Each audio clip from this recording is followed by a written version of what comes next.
마태복음 11장 1절로 9절입니다. 마태복음 11장 1절로 9절입니다. 우리 다 찾으신 줄 알고 우리 교독하도록 하겠습니다. 제가 먼저 1절을 읽습니다. 예수께서 12 제자에게 명하시기를 마치시고 이에 저희 여러 동네에서 가르치시며 전도하시려고 거기를 떠나 가시니라.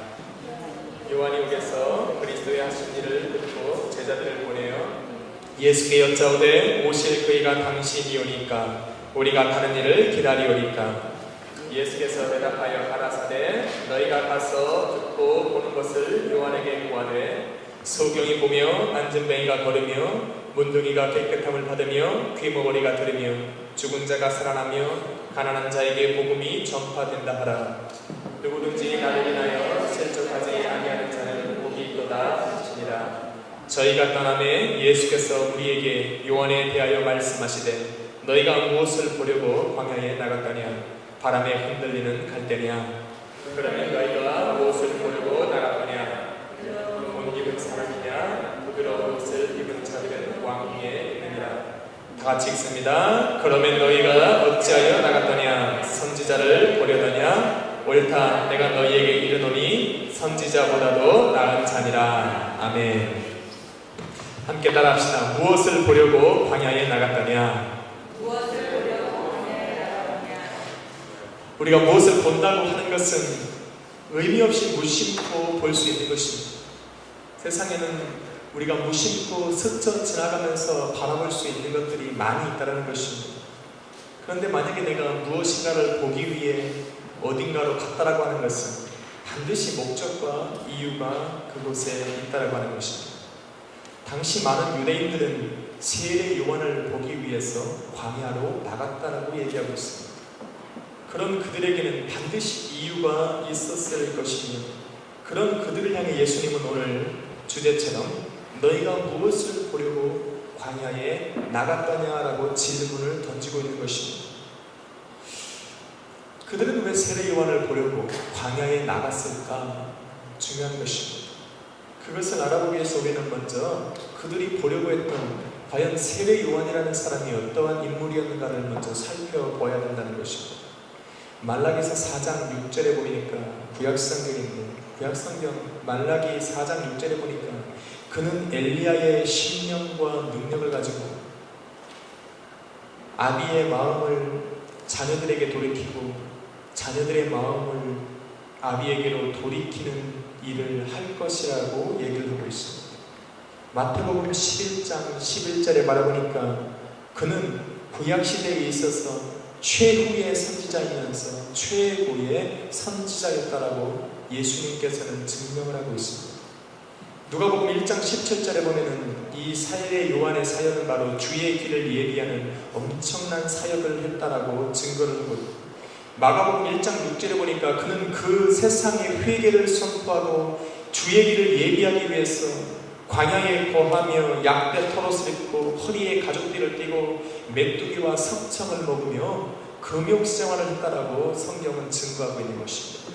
또한 요한복음 3장 29절로 30절에 보니까 그렇게 수없이 많은 사람들이 따랐던 사람이었음에도 불구하고 당시에 굉장히 유명세를 탔던 사람임에도 불구하고 예수님 앞에 섰을 때에는 굉장히 겸손한 모습을 보였다라고 성경은 증거하고 있는데 그는 이렇게 말합니다. 그는 흥하여야겠고 나는 쇠하여야겠다. 나는 그 사람의 신들매 풀기를 감당치도 못할 것이라고 자기를 낮추는 모습을 볼 수가 있는 것입니다. 그래서 예수님은 이 세례 요한에 대해서 여자의 몸에서 난 자 중에 이보다 큰 사람이 없을 것이라고 얘기하고 있는 것입니다. 그렇게 유명한 사람이고 위대한 사람이었기 때문에 사람들을 끄는 것입니다. 사람들에게 인기를 끌지 않을 수가 없어요. 그는 그렇게 세상을 역으로 살아갔어요. 아마 지금쯤 세례 요한과 같은 인기를 끄는 사람이었으면 아마 이렇게 안 살았을 거예요. 왜 광야에 나갑니까? 세상 사람들이 있는 곳으로 가서 세상 사람들의 인기를 이용해서 내 부를 축적하고 권력을 축적하고 내 명예를 올릴 것이지 왜 아무도 없는 광야에 가서 그 복음을 증거하고 있냐는 것입니다. 그 사람은 이렇게 세상을 역으로 살아갔어요. 당시에 헤롯 왕조차도 그 갈릴리 지역을 분봉왕으로 다스리던 헤롯조차도 이 세례 요한을 두려워했어요. 왜냐하면 이 세례 요한이라고 하는 사람은 정치와 권력을 두려워하지 않았어요. 죽음을 두려워하지 않았어요. 예수 그리스도를 또 다른 메시아를 증거하는 데 있어서 조금도 죽음의 두려움이 없었기 때문에 이 헤롯 왕조차도 이 세례 요한을 두려워했어요. 그러니까 사람들이 더 많이 이 세례 요한을 따르고 또 존경을 하고 그의 모습을 바라보고자 광야에 나아갔더라는 것입니다. 그런데 그렇게 유명했던 이 세례 요한이 정작 거했던 곳은 세상 사람들, 유명한 사람들이 거했던 왕궁도 아니고 집도 아니고 마을도 아니고 광야라는 것을 우리는 반드시 기억을 해야 하는 것입니다. 광야란 말 그대로 사막입니다. 인적이 드문 곳이에요. 광야에 가보면 뭐가 있습니까? 모래밖에 없는 것이에요. 그런 곳에서 과연 왜 지내냐라고 하는 것입니다. 그런데 우리가 가만히 바라보면 광야라고 하는 것은 무엇입니까? 성경에서 이 광야를 히브리어로 미드바르라는 단어를 씁니다. 이 미드바르라고 하는 것은 뭐냐면은 우리가 출애굽기 3장 1절에 보니까 이 모세는 이런 광야에서 하나님을 배웠다라고 얘기를 합니다. 열왕기상 19장 4절에 보니까 엘리야는 바로 그 광야에서 하나님을 만났다라고 얘기를 하고 있는 것입니다. 야곱이 그 형 에서의 죽음을 피해서 도망갈 때 그 광야에서 하나님을 배웠다라고, 천사를 배웠다라고 성경은 기록하고 있는 것처럼 바로 이 광야가 성경에서 쓰이는 곳에는 항상 뭐냐면 그 선지자들이 하나님을 만났던 장소를 표현할 때 광야라고 얘기하고 있는 것입니다. 왜 그렇습니까? 광야라고 하는 것은 사람의 인적이 드문 것이에요. 사람이 필요로 하는, 이 땅에 살아가면서 필요로 하는 것이 광야에서는 무익한 것입니다. 광야에서 정말로 수십억 되는 이 다이아몬드가 무슨 필요가 있냐는 것입니다. 금색 자색옷이 무슨 소용이 있냐라고 하는 것입니다. 그곳에는 시기도 없고 질투도 없고 욕심도 없는 것이에요. 세상에 필요한 것들이 없는 것입니다. 그렇기 때문에 그러한 욕심이 없고 세상 것이 없는 그러한 광야에서는 하나님을 만날 수 있는 곳이라고 하고 있는 것입니다. 신약에 들어와서는 사도 바울은 사도행전 7장 38절에 보니까 이 광야를 바로 오늘날 교회라고 표현하고 있습니다. 광야교회라고 표현하고 있습니다. 다시 말해서 이 교회라고 하는 것에 들어오면 세상에서 필요한 것들이 존재하지 않는다는 것입니다. 교회에 들어오면 지금이야 신분의 격차가 없지만 당시에는 신분의 격차가 많았어요. 내가 권력을 가지고 있는 사람과 서민들과의 엄청난 격차가 있는 것입니다. 교회에 나오면 그들이 앉는 곳은 따로 있고 가난한 사람들은 밖에서 구경을 해야 될 정도로 엄청난 빈부의 격차가 많았는데 교회라고 하는 것은 그런 것이 없다라고 하는 것입니다. 가끔 토론토에 유명한 사람들이 오면은 여기 토론토 교민들이 난리가 나요. 여러분 기억합니까? 몇 달 전에 태진아가 왔었어요. 태진아 포스터가 한번 붙으니까 태진아고 그 티켓 하나가 몇 주 전부터 매진이 됐어요. 여러분 가신 분 계십니까? 옥경이 들으러 가시는 분 계세요?